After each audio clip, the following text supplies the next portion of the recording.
সবাইকে প্রীতি ও শুভেচ্ছা। আমি সাংবাদিক মোহাম্মদ আব্দুস সাত্তার আপনাদেরকে স্বাগত জানাই ইউটিউব চ্যানেল ভয়েস অফ জার্নালের পক্ষ থেকে। ইউটিউব চ্যানেল ভয়েস অফ জার্নালকে সাবস্ক্রাইব, লাইক, শেয়ার, কমেন্ট করে আমাদের পাশে থাকুন। মেঘ যত গর্জে তত বর্ষে না, কারণ বাংলাদেশের যে ২৪ পরবর্তী গণঅভ্যুত্থান বা রেজিম পরবর্তী দেশে যে অরাজকতা চলছে তা বিগত সরকারের আমলেও কেউ ছাড়িয়ে গেছে কোনো কোনো ক্ষেত্রে।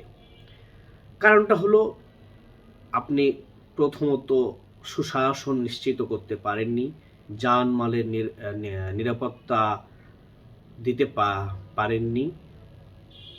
তারপরে বাংলাদেশের অর্থনৈতিক অবস্থা যে ভঙ্গুর, তারপরে বাংলাদেশের যে উন্নয়ন কার্যক্রম সেটা কোনো এগিয়ে নেওয়ার প্রয়াসও দেখতে পাইনি। বিগত আমলে যা হয়েছে সেগুলোই চলছে বা অনেক ক্ষেত্রে বন্ধ হয়ে গেছে ফান্ডিংয়ের অভাবে, বা কিছু কিছু কাজ চলমানও রয়েছে। এখন এই যে জুলাই যোদ্ধারা নিজেরা কামড়াকামড়ি শুরু করেছেন, তারপরে চাঁদাবাজি শুরু করেছেন, ধরাও পড়েছেন বিভিন্ন জায়গায়, সারা দেশেই এরকম চলছে। এবং প্রশাসনে যে নগ্ন হস্তক্ষেপ, ডিসি, এসপি অফিসে বসে, সচিবালয়ে বসে, এগুলো তো একদিনের অভিযোগ না, এগুলো অনেক দিন থেকে হয়ে আসছে। তাহলে কি এনসিপি, বৈষম্য বিরোধী ছাত্র আন্দোলন গভর্নমেন্টের মানে একটা পার্ট তারা? কারণ এটা তো বোঝা গেছে, বিভিন্ন জায়গায় এনসিপি যাচ্ছে, সেখানে আইন শৃঙ্খলা বাহিনী প্রোটেকশান দিচ্ছে, সেনাবাহিনী প্রোটেকশান দিচ্ছে। এবং গোপালগঞ্জে তো দেখলাম আমরা যে গোপালগঞ্জে মার্চ ফর গোপালগঞ্জ গিয়ে তারপরে সাজোয়াজানে কুপকাত হয়ে ব্যাক টু প্যাভিলিয়নে ফিরে গেলেন। এগুলো তো আমরা দেখেছি যে তাদের আসলে কী অবস্থা, তাদের সাংগঠনিক বলেন, দেশ কী অবস্থা, ভঙ্গুর অবস্থা এনসিপির এখন এই 1 বছর যেতে না যেতে। আগামীতে কি হবে সেটা তো বলাই বাহুল্য। তারপরে আপনার গত 2 দিন থেকে শাহবাগে জুলাই সনদের দাবিতে জুলাই যোদ্ধারা মহাসড়ক অবরোধ করছে। এইটা আবার যেন মা বাবাড়ির আবদার, যখন যা বলে তখনই সরকার শুনছে, তো তারা নেমে গেছে মাঠে। তারা আবার ওই এনসিপি বা বৈষম্য বিরোধী তাদেরকে আবার অবিশ্বাস করছে যে তারা জাতীয় বেঈমান।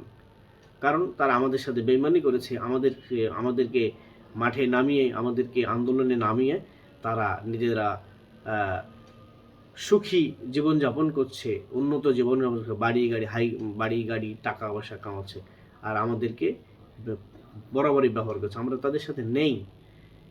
এখন কাদের কথা বলেছেন আকার ইঙ্গিতে? তারা তো বলেছেন হাসনাত আবদুল্লাহ, সাজ্জিস আলম, নাহিদ ইসলাম, এদের কথাই তো বলেছেন, আসিফ মোহাম্মদ, সজীব ভুঁইয়া। তো স্পষ্ট এখন তারা বলছে যে আমরা তাদের সাথে নেই। এরপরে কি করলো? পুলিশ বাহিনী, তারপরে স্থানীয় লোকজন তাদেরকে গন্ডগোল পাকিয়ে দিল, ভাই ভাই মারামারি লাগাই দিল। জুলাই যোদ্ধা বনাম আসল নকল। এখন যে হাসনা সাজ্জিসদের একটি গ্রুপ এসে বললো যে না, এরা নকল, এদের কোনো নাম নাই, এরা ছিল না।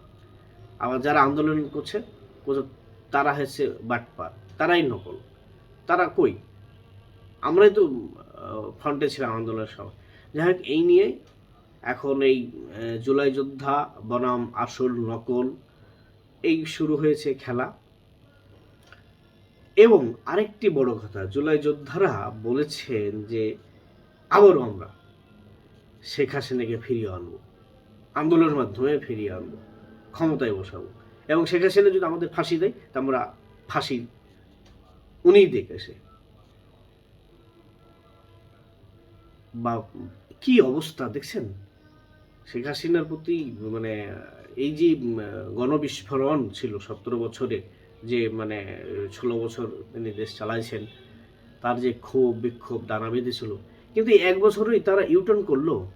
এটা তো গবেষণা দরকার। এটা তো আসলে সারা দেশের মানুষই এখন বলতেছে যে বিভিন্ন মাধ্যমে বলার চেষ্টা করছে, ব্যবসায়ী বলেন, আমলা বলেন, রাজনীতিবিদ বলেন বিভিন্ন দলের, যে না, উনি হয়তো সঠিক ট্র্যাকে ছিলেন। আমাদের দেশে এই যে উগ্রবাদ, মৌলবাদী উগ্রবাদের বিরুদ্ধে একটাই তো কারণ, আমার ওই উগ্রবাদের তো এই কারণেই তো আপনার তারা যে 54 বছরের প্রতিশোধ, এটা কিছুটা হলেও নিয়েছে তো 24-এর গণঅভ্যুত্থানে। এটা তো আর অস্বীকার করার কিছু নাই।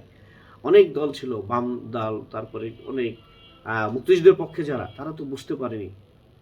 এবং আওয়ামী লীগ তো ফেল করেছে, এটা অস্বীকার করার কিছু নাই। কিন্তু যারা আওয়ামী লীগ বাদে যারা মুক্তিযুদ্ধকে ধারণ করে, লালন করে, বঙ্গবন্ধুকে আদর্শ মানে, এবং বিএনপির একটা অংশ যারা মুক্তিযুদ্ধ আছে, তারা কিন্তু বঙ্গবন্ধুকে কখনো কটূক্তি করে কথা বলেনি। আর সাবেক ছাত্রনেতা অ্যাডভোকেট ফজলুর রহমান এখন বিএনপি করতেই পারেন, আওয়ামী লীগের সাথে বিভিন্ন মতে বিরোধ, তিনি সাবেক প্রধানমন্ত্রী শেখ হাসিনা হয়তো বিভিন্ন কর্মকাণ্ডের বিরোধিতা করেছেন, করতে পারেন, এটা ঠিক আছে, তার রাইটস আছে, প্রত্যেক নাগরিকের রাইটস আছে। কিন্তু উনি কখনো মুক্তিযুদ্ধ, বঙ্গবন্ধুকে নিয়ে কথা বলেন। এখনও যে ব্যক্তিটি লড়ে যাচ্ছে উনি অ্যাডভোকেট ফজলুর রহমান, এখন ইদানিং তিনি সোশ্যাল মিডিয়ায় বলছেন যে আমি মনে হয় মানে ভালো করতে গিয়ে খারাপটাই করে ফেলেছি, নিজেকে এখন অপরাধী মনে হয়।